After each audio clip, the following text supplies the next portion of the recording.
नमस्कार दोस्तों। आज की कहानी मुझे झारखंड के एक छोटे से गांव से हमारे एक सब्सक्राइबर अमित ने भेजी है। उन्होंने बताया है कि जो घटना वह आपको सुनाने जा रहे हैं उसने उनकी पूरी जिंदगी बदल दी। यह घटना 2019 की है। अमित बताते हैं, हमारा घर गांव के आखिरी छोर पर था। घर के पीछे लगभग 50 मीटर दूर तक घना जंगल था, लेकिन दिन में वह जंगल बिल्कुल सामान्य लगती थी। लेकिन जैसे ही शाम होती पूरा इलाका अजीब सा शांत हो जाता था।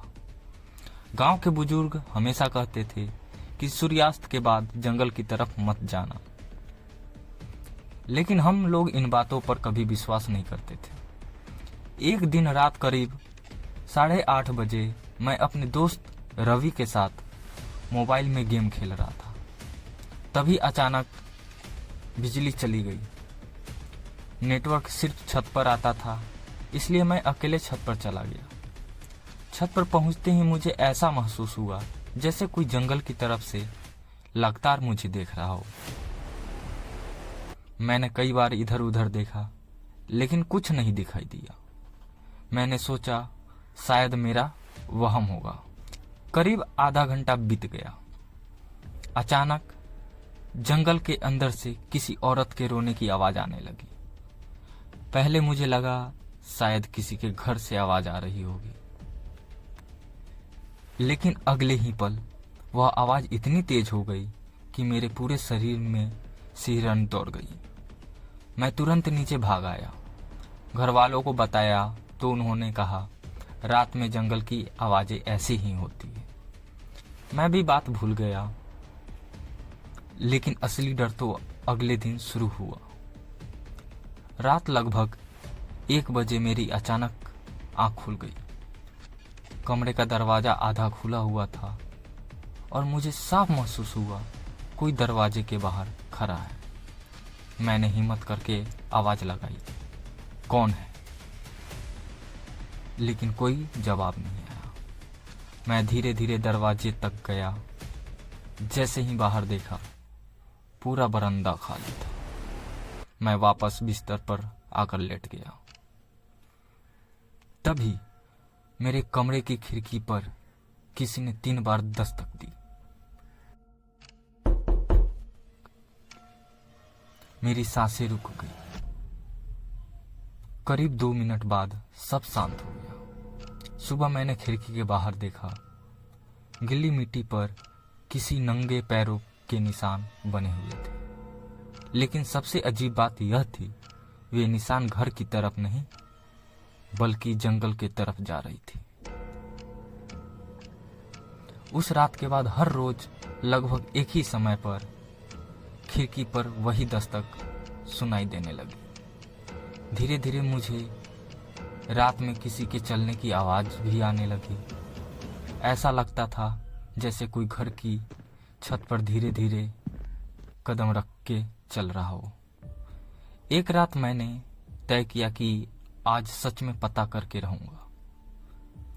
मैंने टॉर्च उठाई और छत पर चला गया। पूरी छत खाली थी, लेकिन जैसे ही मैं वापस सीढ़ियों की तरफ मुड़ा, मुझे लगा किसी ने मेरे कान के बिल्कुल पास आकर धीरे से कहा हो, पीछे मत देखना। मेरे हाथ से टॉर्च गिर गई। मैंने बिना पीछे देखे भागता हुआ नीचे आया। उस रात मैं बिल्कुल नहीं सो पाया। अगले दिन गांव के एक बुजुर्ग हमारे घर आए। उन्होंने बिना कुछ बताए मुझसे पूछा, क्या रात में कोई तुम्हें आवाज देता है? मैं हैरान रह गया। मैं सोचने लगा कि इनको कैसे पता, लेकिन मैं डरा हुआ था। तो मैंने सर हिला के बोला, हाँ। उन्होंने बताया, कई साल पहले इसी जंगल में एक महिला रास्ता भटक गई थी। उसकी कई दिनों के बाद लाश मिली थी। तब से गांव वाले कहते हैं वह रात में लोगों को अपने पीछे बुलाती है। अगर कोई उसकी आवाज़ सुनकर पीछे मुड़ जाए तो वह कई दिनों तक बीमार रहता। हमने अगले ही दिन गांव के मंदिर में पूजा करवाई। उसके बाद धीरे धीरे सारी घटनाएं बंद हो गई। जो हमारे खिड़की से ठक ठक की आवाज़ आती थी, मुझे लगता था जैसे छत पे कोई चल रहा हो। ये सारी चीज़ें बंद हो गई। लेकिन आज भी जब मैं अपने गांव जाता हूँ, रात के समय उस जंगल की तरफ देखने की हिम्मत नहीं करता, क्योंकि कुछ आवाज़ें ऐसी होती हैं जिनका जवाब देना कभी नहीं चाहिए, और कुछ रास्ते ऐसे होते हैं जहां इंसानों का जाना ही नहीं होता। अगर यह कहानी आपको पसंद आई हो तो वीडियो को लाइक ज़रूर करें, चैनल को सब्सक्राइब करें, और अगर आपके साथ भी कोई ऐसी डरावनी घटना हुई है तो आप हमारे व्हाट्सएप नंबर पे सेंड कर सकते हैं। जब तक के लिए सीताराम।